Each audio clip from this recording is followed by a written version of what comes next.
तो यहाँ पे देखिए क्वेश्चन नंबर 5 में क्या है दिया कि एक घनाकार ब्लॉक है और ब्लॉक के एक ही फलक को ठीक है, फलक को अंदर की ओर से काट कर एक अर्धगोलाकार गड्ढा इस प्रकार बनाया जाता है कि अर्धगोला का जो व्यास होगा वो घन के किनारे के बराबर होगा। ठीक है, तो यहाँ पे देखिए समझिए, पहले आप एक वर्ग बनाइए और वर्ग से आप एक घन बना दीजिए।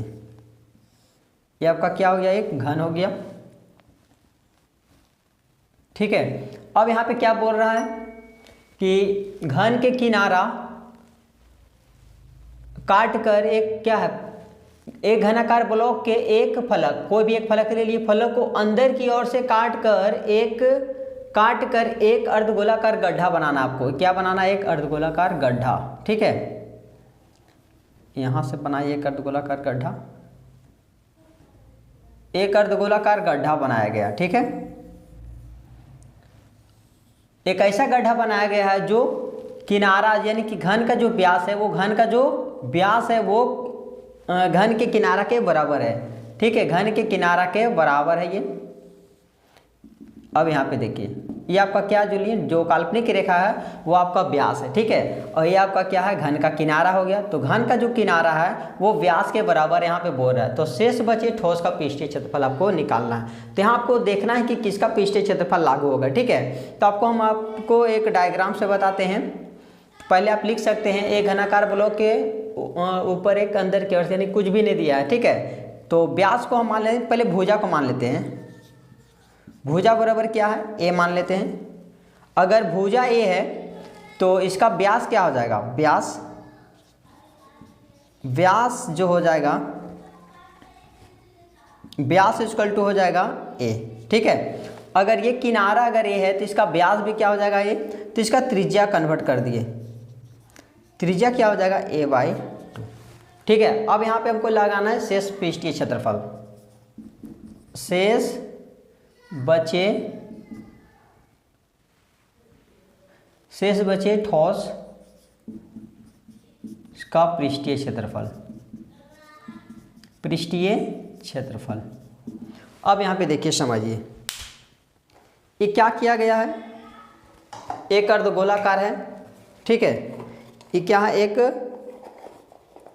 ये आपका एक क्या घन है, देख सकते हैं। एक घनाकार ब्लॉक के एक फलक को मान लेते हैं, एक फलक है, फलक को अंदर की ओर से, इसके अंदर की ओर से काट कर एक अर्धगोलाकार गड्ढा खोदा गया है। ठीक है, तो यहाँ पे गड्ढा अगर खोदेंगे तो देखिए किस प्रकार बनेगा। ठीक है, एक अर्धगोलाकार गड्ढा खोदना आपको। ठीक है, इस प्रकार। तो यहाँ पे देख सकते हैं ये क्या है, एक, अब ठीक है ना, एक घन है, घन के एक फलक को लेकर के क्या क्या अर्धगोलाकार गड्ढा इस प्रकार बनाया। तो शेष बचे ठोस का पृष्ठीय क्षेत्रफल। तो इसका पृष्ठीय क्षेत्रफल निकालना, अगर आपको इसको कलर करने बोला जाए तो किस पे करना है, तो पहले 5 पृष्ठ आएगा, 5 पृष्ठ में एक अर्धगोला अगर करेंगे, अर्धगोला गड्ढा करेंगे तो ऊपर से गोल गोल रहेगा, ये वाला एरिया बच जाएगा। इस पे भी आपको कलर करना होगा तो इसका पृष्ठीय क्षेत्रफल भी यूज होगा। तो करेंगे हम क्या, पहले हम कुल पृष्ठीय क्षेत्रफल में से एक वृत्त का क्षेत्रफल को माइनस कर देंगे, तो केवल इतना पृष्ठीय क्षेत्रफल बच जाएगा जो आपको दिखाई दे रहा है ऑरेंज कलर का। फिर अब क्या है, अर्धगोलाकार आपको गड्ढा दिख रहा, तो ऊपर में तो खोखला है। ठीक है, अगर गड्ढा करेंगे तो ऊपर खोखला है, यानी कलर करना पड़ेगा। तो आपको पर्पल कलर जो आपको दिख रहा है उस पर केवल कलर करना पड़ेगा, तो इसका यानी कि वक्र पृष्ठीय क्षेत्रफल यूज होगा। ठीक है, तो यहाँ पे हम लागू क्या करेंगे, घन का कुल पृष्ठीय क्षेत्रफल, घन का कुल पृष्ठीय क्षेत्रफल में से माइनस किसको कर देंगे, घन का कुल पृष्ठीय क्षेत्रफल में से माइनस कर देंगे वृत्त का क्षेत्रफल, माइनस वृत्त का क्षेत्रफल, फिर प्लस और किसको जोड़ लेंगे हम, यानी कि जो गड्ढा किया गया था, अर्धगोला का जो गड्ढा किया गया था उसका वक्र पृष्ठीय क्षेत्रफल, अर्धगोला का वक्र पृष्ठीय क्षेत्रफल। ठीक है, तो यहाँ पे देखिए इक्वल टू दिया गया है यहाँ पे, तो इसका संबंध यहाँ से लेते हैं क्योंकि उससे डिस्टेंस कम हो जाएगा। ठीक है, तो घन का कुल पृष्ठीय क्षेत्रफल क्या हो जाएगा 6a² माइनस वृत्त का क्षेत्रफल हो जाएगा πr², फिर प्लस अर्धगोला का वक्र हो जाएगा 2πr²। स्क्वायर और कुल होता है 3 पाई आर स्क्वायर। तो यहाँ पे 6a स्क्वायर और यहाँ पे एक जाती है तो इसको कैलकुलेशन कर देंगे यहीं पे।